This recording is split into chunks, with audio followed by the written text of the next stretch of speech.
know that faith-based communities are a protective factor for mental health for the majority. You know, there are lower suicide rates in people who are actively involved in a faith-based community.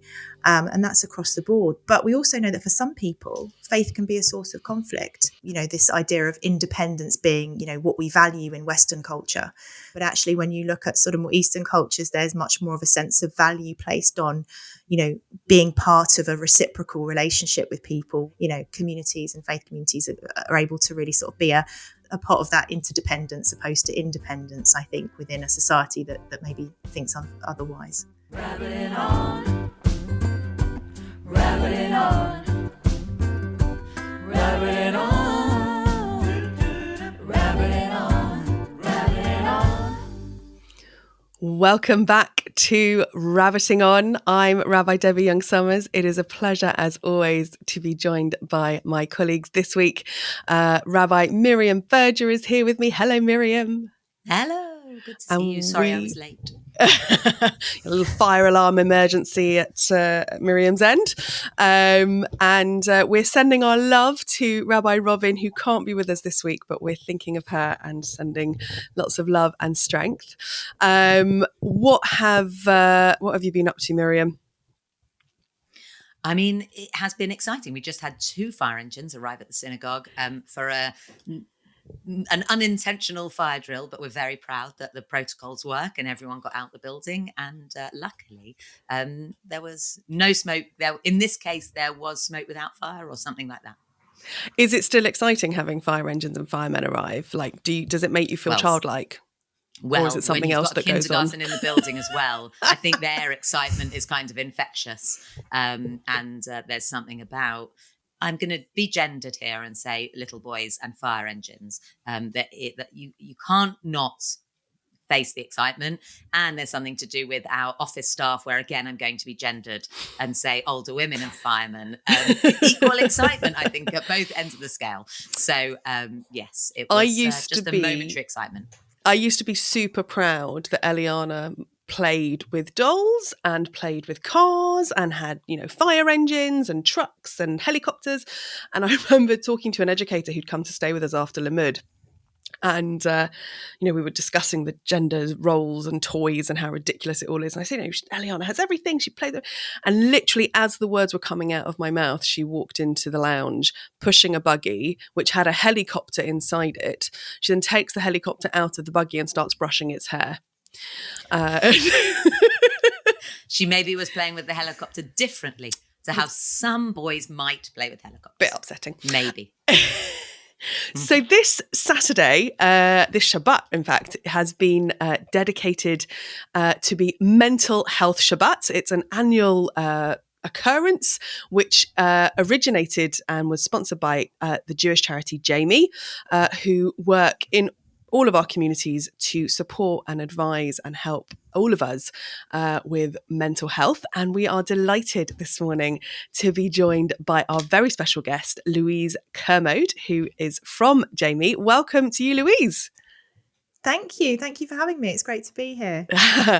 Any crazy toy stories from your kids or kid? No, just I remember sort of wishing that, my son would be into Lego because I really liked Lego and I was really excited that I had a boy and I was like, oh, good, we can get stuck into the Lego. And he just refused to play with it. And I was just really disappointed by that. I'm more disappointed that Lego now comes in girl versions and boy versions. I think that's rubbish. Yeah. I don't think girls will ever struggle to play with yellow and red and blue and green bricks. My son showed more of his propensity to be a project manager than a construction engineer when he insisted on just sitting watching me and my husband make Lego on his behalf. But maybe we should have just sent him round to you because you'd have really enjoyed that, Louise. Yeah, that's right. That happens quite a lot in our house as well. We end up finishing the big, great projects that our children have begged us for. But I think the toy episode is probably for another time. It's when you watch them doing it wrong as well and you want to step in and do it properly. That's the bit that gets me. You can't skip steps. It doesn't work. So, Lego could very well tie in with what we're talking about this morning, the meditative effects of having something to focus on and achieve through building a big build. But of course, Mental Health Shabbat isn't a new thing. It's something that's been around, I don't know how long, but maybe at least a decade. Louise, do you know how long Mental Health Shabbat's been with You're us? testing me now. It's definitely a good few years. Yeah, it's definitely coming up to that. Yeah. And I remember the first one that we did, there was a sort of handful of communities, and it's now, or probably almost 100 communities. And the beginning, it was sort of a lot of the Jami professional and lay team going out and doing all the gigs. And now what's wonderful is that, communities are doing it for themselves. They're running their own mental health awareness Shabbat, using our resources, but really we're not having to go in. And that just shows how mental health literacy has increased over the last few years, I think. We're doing several different things over the course of the weekend. And I think actually there's, a committee that are responsible for helping to make that happen within the synagogue, which I suspect also isn't historically something that's always been part of the synagogue makeup. Yeah. Although, of course, Mental Health Shabbat is relatively new, mental health has always been around, and how we deal with it as communities, I think, has really radically shifted in the last few years. Has Jami been seeing that as well? Absolutely. I mean, I remember going to do sort of talks around, mental health awareness, and you sort of ask people to raise their hand who has mental health, and there would be very few hands raised. Now you ask that question, everyone's like, yes, we all have mental health, and we have a much better understanding of what that is and how to take care of it. And I think that's a real positive. And I think it can also present some challenges around sort of how we're encouraged to take care of ourselves. And sometimes I think that can be a difficult dialogue when you're struggling with your mental health. We have a spectrum, and when we're doing all right and we're keeping ourselves going and we know what to do to help take care of ourselves. But when we're at the other end of the spectrum, near a sort of mental ill health, distress, I think that narrative can be challenging as well. So I think it's a double-edged sword for me. It's fascinating to me also seeing a new generation grow up with a language around their mental health, which is totally acceptable and totally part of the norm.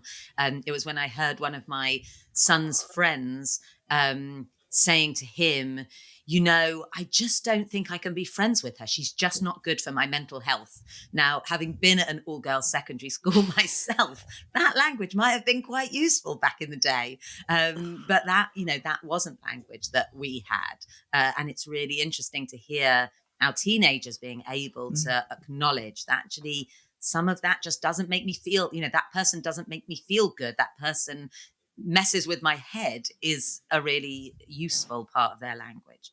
I think that's right. And I think kids are more empowered now, aren't they? Because it's we know about setting healthy boundaries. That's something we hear a lot of. In fact, we're saturated with, the idea of setting healthy boundaries for ourselves. And the fact that we've got young adults and teenagers and children understanding how to talk about their feelings and also understanding how to set those sort of boundaries for themselves, I think is incredible. I feel really worried, though, for particularly our teenagers. And I think you're right. There is definitely a language that they have now, but I'm really conscious of how widespread mental health challenges are for our teenagers and for everyone really, but I think particularly our teenagers. They've come through the isolation of the pandemic, the interruptions of the pandemic, but we know even before that schools were struggling to deal with anorexia, with all sorts of different mental health challenges, which I think in and of themselves might well be a pandemic. I don't know if that is the language that the professional community would use, but it feels at pandemic levels to some extent.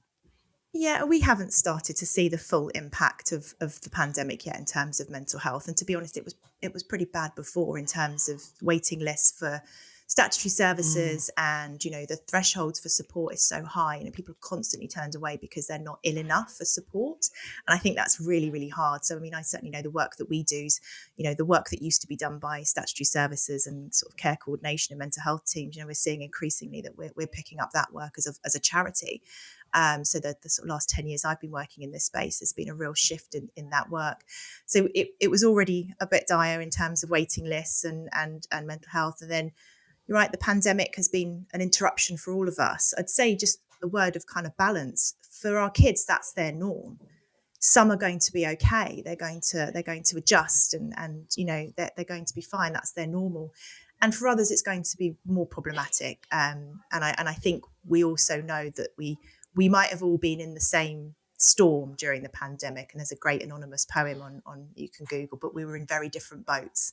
Inequalities were heightened. We shone a torch on those, in terms of physical and mental health. and now we're in a cost of living crisis. And I think, whilst anyone is mental health doesn't discriminate in that sense. We are all vulnerable to having mental health issues and struggling with our well-being in that sense. But we also know that social, political, financial inequality makes you far more likely to have an issue with your mental health, or that having poor mental health will create more inequality as well. So I think that's really the sort of landscape we're in. And I think it's really interesting when people sort of say, you've got a mental health issue, you need therapists, you need sort of psychology, you need counselling. Absolutely, that's a really, really helpful part of the puzzle, and to help build resilience and to support people to cope with their symptoms and what's troubling them in their life. But actually, another really important thing is that systemic stuff that we work with. So people need housing, secure housing. People need, food and heating, and people need connection. And, I think a lot of the well-being content, which talks about, go and talk to a friend, go outside, go to the gym, go to yoga, all these different things, it assumes, quite a lot about having access to those things, and even access to people to connect with. I think is really difficult for people who are struggling. Yeah, I think as communities, we quite often end up picking that stuff up and finding those gaps, and those people who have been waiting come to us for resource, but also for support. But also a lot of people don't know that their synagogue is a place that can support them and help them with these things. Does Jami often find themselves filling in the gaps that public services have failed? Absolutely. And certainly, we're really committed to our day services for people for whom, probably you always need a certain level of support and certainly need somewhere to connect, somewhere safe to belong. And those services don't really exist out in statutory services anymore. And I think that idea of community is really, really interesting. I've worked in the Jewish community for over 10 years now, and it's an incredible thing to be a part of. But that word, even that term, Jewish community, assumes this homogenous group of people, when actually it's so diverse. There is so much about what Jewish community means to different people. And I often think about those who aren't connected with their synagogue or aren't connected with other community groups that exist in the Jewish community. What happens to sort of those people who maybe feel like, and I know there's been so much change in terms of making those spaces more accessible for people with mental health. There's been some amazing progress there. But I think there are a lot of people that fall in the gaps. And I think the cafe that we have in Golders Green, Headroom, I think that's an example of where people don't have to refer into our service. You don't have to give us your details and go through an assessment process. And, you can just go and be. You can go and just have a coffee. You can join in a group. You can be part of a community where there's, I guess, mutual support. And it is excellent because coffee. I think it's really good coffee and a great lunch as well. And there's something about it's run by our peer support sort of team. So I think there's really something about mutual support. I think, we often find ourselves rescuing when we want to support people and help people. And I think it's all for good reason, but we end up disempowering those we're trying to help. I think, our model is about peer support, about mutuality, and about kind of coaching people and empowering people. So yeah, it's kind of encouraging that sense of giving and receiving support needs to be more normalised and less stigmatised. I think that's a real challenge. We also have to remember that actually for a lot of people, the Jewish community can also be part of the challenge, right? It's part of the keeping up with the levies. It's part of the kind of claustrophobia of what it means to be kind of functioning within community, can also have its own pressures that are associated with that as well. And it's why I am fascinated by the fact that Mental Health Shabbat, it always falls when we're reading about the plagues.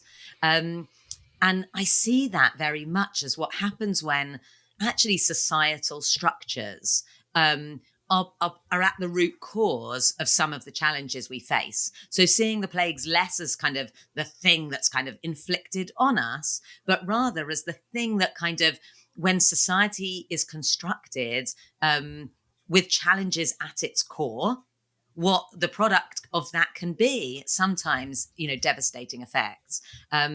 And so much of the mental health issues that we see within community are part of, or a product of, how our communities are constructed, both kind of community with a, Jewish edge, and society at large, and how we work to unpick society's structure in order to be able to support people as best we can with mental illness. Absolutely. And I think, whilst comparing mental health to physical health is not always helpful, sometimes it can be problematic. And there are sort of schools of people who agree and disagree with using so just a caveat that it's not always an aligned sort of comparison. But there is something about, the social model of disability that is often referred to when we're talking about physical health. And we think about, it's not the person who is using a wheelchair who is disabled, it's the fact that the cafe doesn't have a ramp to get into it. So it's sort of thinking about how we can make services accessible from a mental health perspective. It's it can be a little bit more challenging to get your head around because it's not as straightforward as here's some equipment, here's a ramp, it's how we can create a culture of that really. But I think it's really important to note that, when it's not always, we look at the person being the issue. The person has issues, the person has mental ill health, the person is distressed. Actually, is it that, or is it that we are not creating the right environment for people to thrive? And I think the other challenge of the narrative we have around sort of well-being and mental health as well is that the onus is on us to look after ourselves.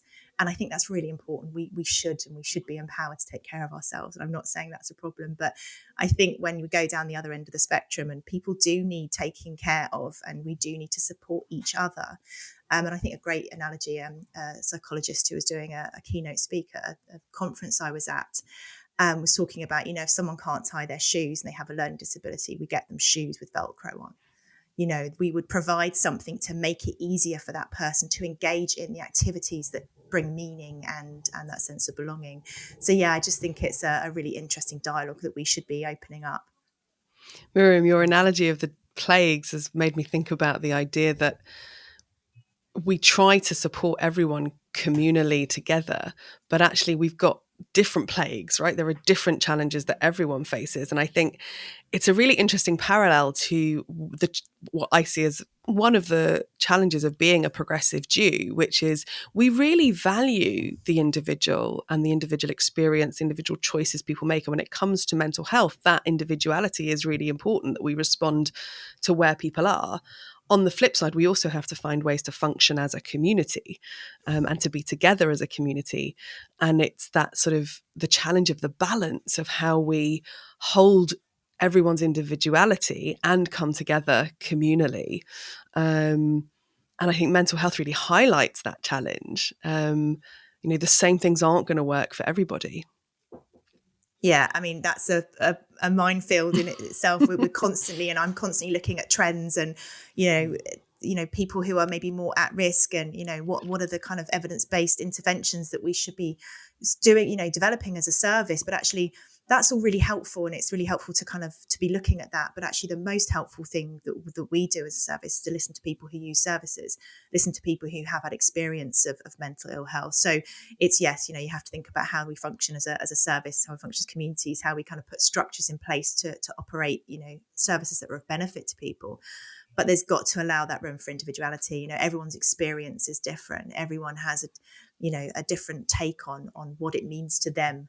And I think, an example again of thinking around the sort of link to faith, we know that faith-based communities are a protective factor for mental health for the majority. There are lower suicide rates in people who are actively involved in a faith-based community. And that's across the board. But we also know that for some people, faith can be a source of conflict. And being, as you mentioned earlier, being part of a community can be, if you're not part of it, that can also be a real conflict. So it's that nuance between, yes, what's the broader picture, but allowing for everyone to be able to express their own unique experience. Right. Or if you feel judged or excluded from community, how much more so that piece is something that has that constant negative effect on you. I've been reading a fascinating book.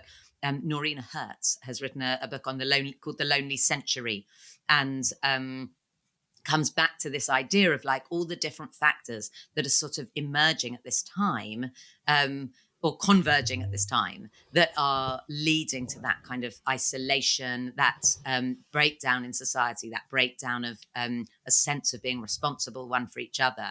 And she looks at the Haredi community and shows that actually it can have a positive effect on the number of years you live, even, you know, that your lifespan is increased by being held within a tight-knit sense of community, and the benefits that can offer, although we know that it certainly doesn't work for everybody in that way. There's been a lot of research done around sort of different cultures in terms of sort of how societies operate. So, you know, this idea of independence being, you know, what we value in Western culture. You know, we value that sense that we are taking care of ourselves. We're looking at, we can do it on our own. And that's, you know, that's what we value. That's what we're drip fed through a lot of the systems that we're operating in. But actually, when you look at sort of more Eastern cultures, there's much more of a sense of value placed on, you know, being part of a reciprocal relationship with people, where, you know, there's even the definitions around how people would define anxiety is hugely different. So I think there's a lot to learn, I think, around how different societies operate and what we value and how that impacts on our mental health. And I think, you know, communities and faith communities are able to really sort of be a bit more of a sort of a part of that interdependence opposed to independence, I think, within a society that maybe thinks otherwise. And I think there's a really interesting challenge around what community means to people and how we understand community and build community.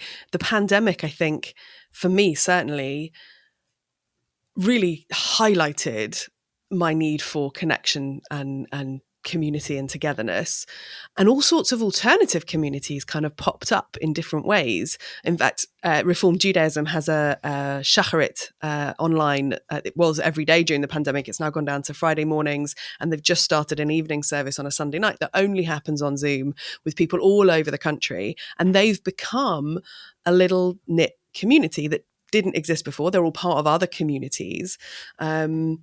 Producer Dan asked us to wonder about whether rabbiting on is a community, right? When people are connected to something, did those people who came to the live feel that they were part of this rabbiting on community that they could connect to and share with other people? And I think we as communities almost have to constantly reassess and rethink, what does community need for people and how do we build that? The pandemic also created local community, like particularly in London. Street WhatsApp groups. Right, where we've just never had that sort of connectivity with neighbours. It was wonderful to see. I mean, our street has continued a little bit with that, like, you know, through the function of the WhatsApp group, and we're there a little bit more for each other than perhaps we were.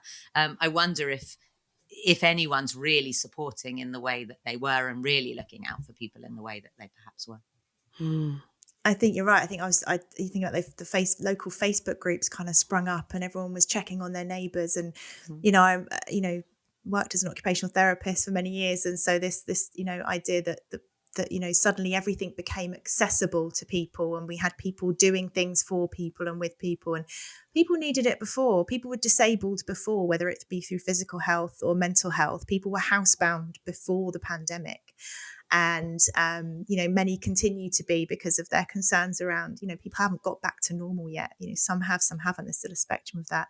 So I think it's, you know, things that came, you know, free and accessible online tours of galleries and museums and, you know, concerts and all these different sort of cultural things as well that went online. And it was great, but I was also really struck by, you know, the people that needed this before. And so can we learn from that, and can we continue to think about how people, you know, continue to need that accessibility? But I think there's a real power in community. I think it was a powerful force during the pandemic.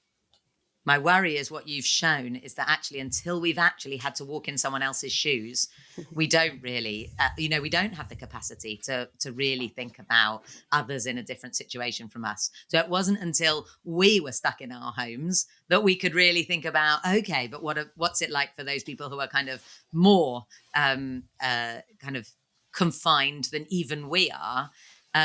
Like I suspect there's part of that in our everyday and sort of in how we respond to people all the time. And I know lots of us have maintained some of that accessibility, but we've also lost a lot of it. And getting that balance right between that desire to be together and that desire to have accessibility is... Well, it's all based in fear, right? Like the synagogues were very much like, well, if we continue making this accessible without people walking in the door, will people never walk in the door again? And actually what we've shown is that remote stuff is a wonderful second best, right? But actually, people would always choose, unless there was a reason that actually they found being within the physical confines of other people and in a physical community a challenge. They'll always choose that primarily, unless they can't choose it.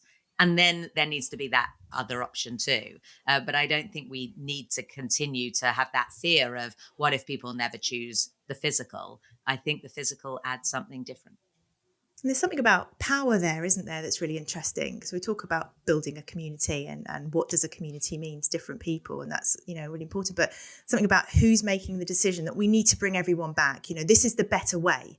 This is the better way to engage. This is the way that we are going to engage. Who's making those decisions, and what power are we holding over the people within the group that we're working with? So I think there's something really interesting about that, and kind of, is it, you know, that question around what's okay and what isn't. And so when we're, you know, thinking about community, I think the most powerful thing we can do there is hand that power over to the people within it, and think, you know, and it's quite brave, but, you know, this idea that, you know, we kind of talk about service user involvement in mental health, and, you know, there's a lot of kind of activist service user groups as well that do a lot of amazing campaigning, but it's about saying, this is how, you know, we want services to be run. This is how we feel that it should be done.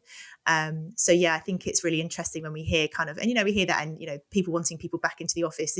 It is better for people to be in the office. I know for working parents, for working mums, you know, being able to, you know, juggle childcare and everything else you have to juggle, and have that flexibility of being able to work from home is a game changer. It's made, you know, because it's made that easier for people, and then they're able to give more back to their workforce and feel more valued and everything else. So, but then you've got kind of people making decisions for everyone else. I think that's really tough. Hearing you talk about kind of making decisions for other people makes me think about kind of who those other people are that we're talking about. Is there a kind of marked difference between how our kind of mental health challenges present differently for men, for women, for children, for older people? Like, do you see differences within kind of how we sort of trends within mental health issues?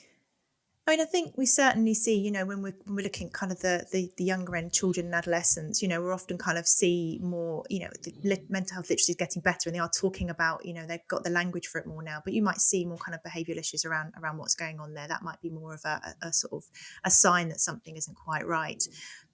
We certainly see with our sort of older adults, you know, loneliness tends to be a really big factor, and they tend to be more unable or unwilling to sort of speak about their mental health, and that's still a bit of a challenge, I think, in older adults. So we might find that, you know, things may get a little bit worse before, you know, someone accesses help, or so I think there is sort of, we are seeing generationally there are changes, and there are differences, and there are different ways it might manifest, or you know, we're finding brilliant, you know, at the moment, sort of people around that sort of more middle-age group are coming to us without a formal diagnosis.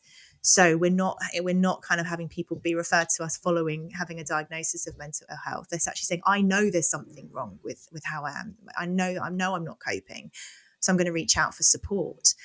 So I think that's a really interesting trend that we've noticed since the pandemic, is the amount of people being able to say, I've noticed, I know I'm not coping, I'm going to come and get help. And I think that's really positive, because we know that early intervention, we know that support early on prevents things from worsening and becoming, you know, to that kind of crisis point where we don't want to get to that point.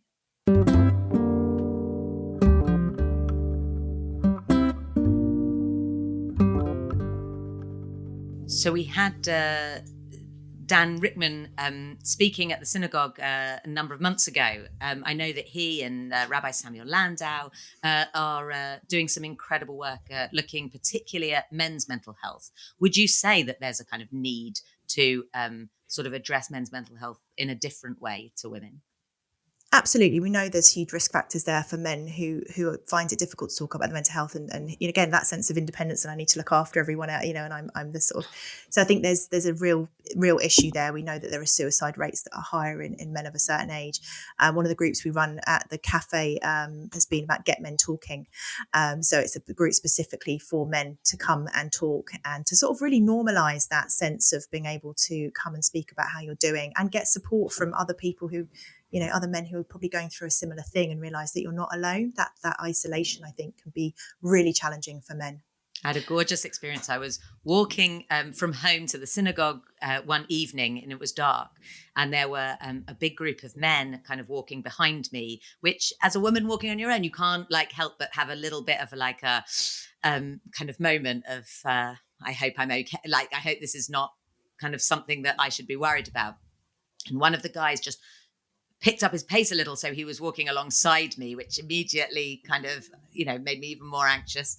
And he said, I just wanted to put your mind at rest. I know you're being followed by a large group of men walking, but I just wanted to explain we're a local group who meet once a week, just for men who want to be able to chat to each other. It's a walking group, so we don't have to like the intensity of looking into each other's eyes, but it just gives us a space where we can talk and kind of let some of the stresses and strains of the week out to other people who are kind of having their own issues too.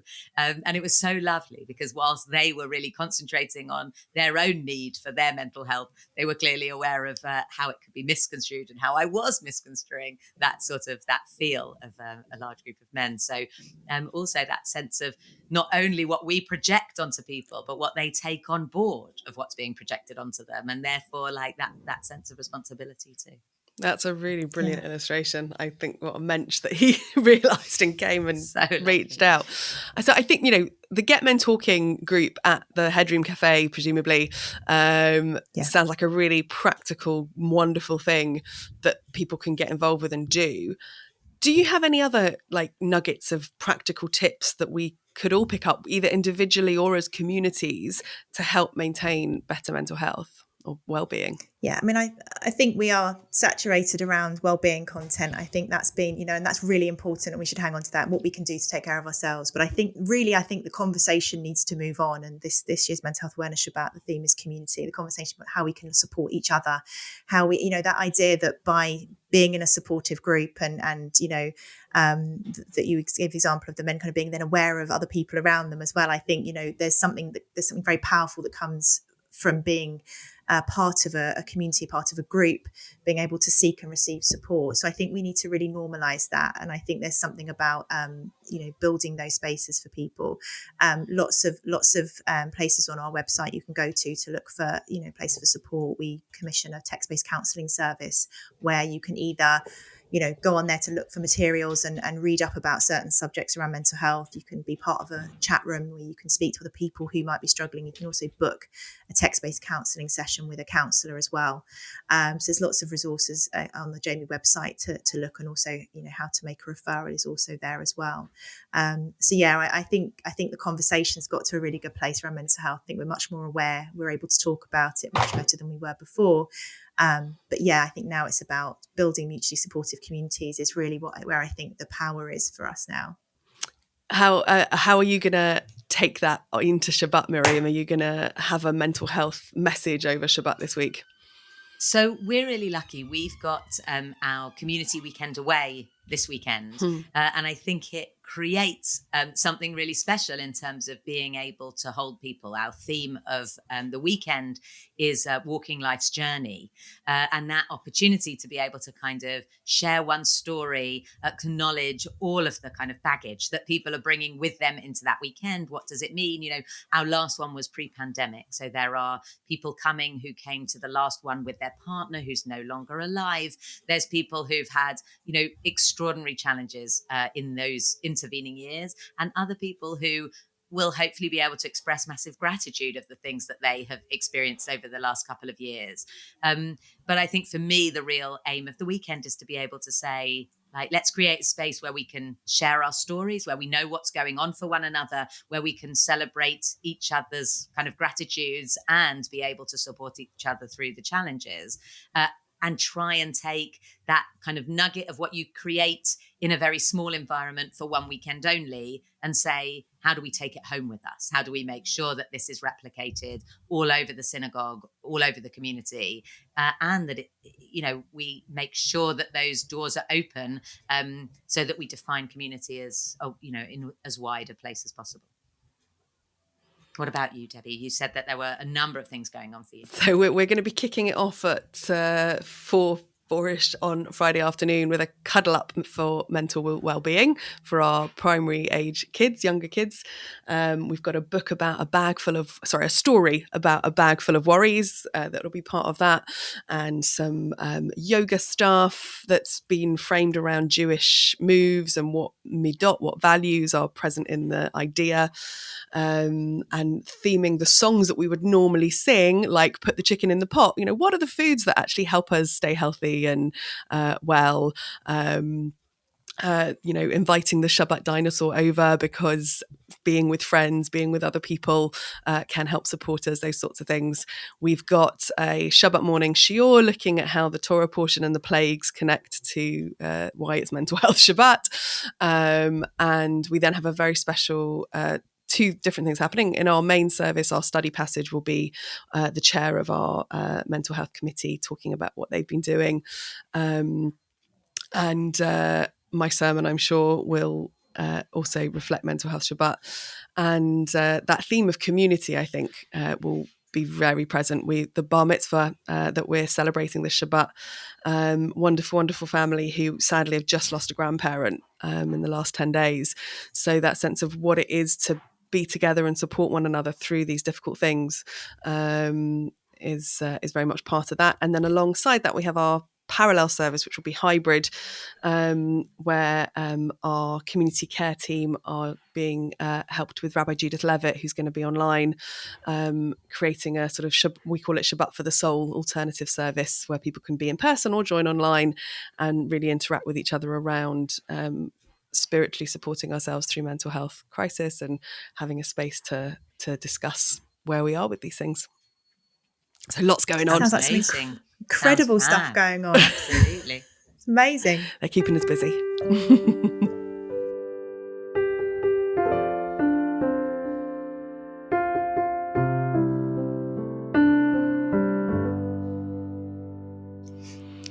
So we've talked about what we're up to in our communities. Louise, what do you do to look after yourself? Are there any practical things that are your go-to support systems? It's a very good question because we're notoriously bad at that in my area of work. No, I think it's a really important one. So I think there are various things I do. I think it's acknowledging there are different types of rest. And sometimes it's sleep, sometimes it's doing an activity that absorbs you. There's something about kind of getting into the flow of something that absorbs you from thinking about anything else. I find going outside really, really helpful. I think getting space.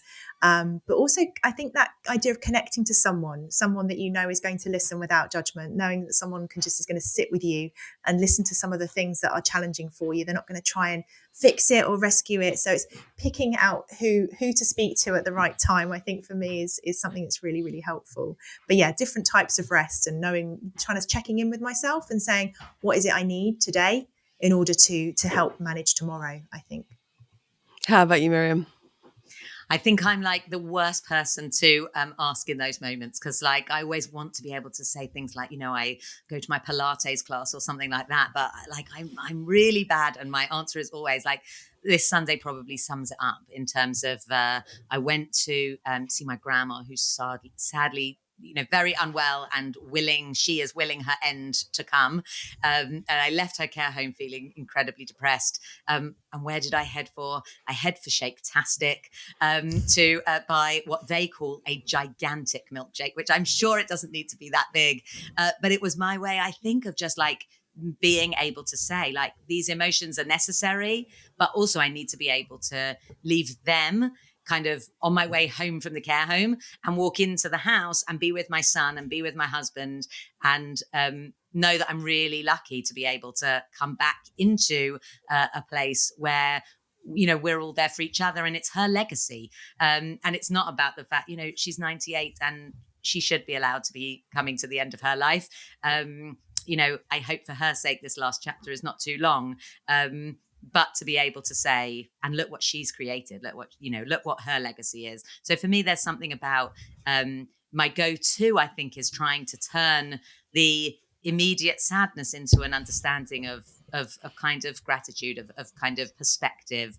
It's easy when you have been witness to so many people who have died far too young to know that actually 98 is a great age to have got to, and this moment has to have come at some point.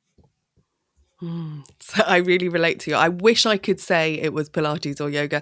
But on the other hand, I know that in lockdown, actually, one of the ways that I found I could help myself was I finally, having downloaded the Couch to 5K app about 2009, maybe, or about a decade ago, I finally thought, okay, let's try this. And I did Couch to 5K during lockdown, I did find that the movement and the being outside and the sense of achievement as well for a big girl like me to actually run did really help me cope mentally with what was going on. I wish I could say I had continued it. And it's one of those things that every few weeks I think, this week I'll set my alarm early or I'll make it happen. But the pull of bed is a little bit too strong at the moment. I'm too tired. But there's also, for me, as similar to what you were saying, Louise, that idea of doing an activity, of making something. I find crafting is a really wonderful way of doing something that's peaceful and joyful and distracting and a sense of achievement. So I'll make my beaded kippot. I'll sit and watch TV and sit and bead while I do it. Or sitting crafting with the kids. Although I do often find myself wanting to preserve the good stickers. They can only use the rubbish stickers. Of course. I have special stickers. But that sense of crafting as a way of keeping our brains healthy and our emotions healthy, I think is also, for me, a part of it. But it's, there's so many of those things that we know we should do and we don't quite get there. But I think that's really important to note on, though, is that particularly if we're struggling with our mental health, like we've gone to the point where we're not coping, we're not doing the things that we need and want to do, and we're down that other end of the spectrum from just sort of keeping ourselves well. It's different, so when we set ourselves targets like going out for a run, it's we're setting ourselves up to fail, because it's a really big thing. Going for a coffee can seem, going to get your milkshake might seem, I can definitely really go for coffee easier than a run.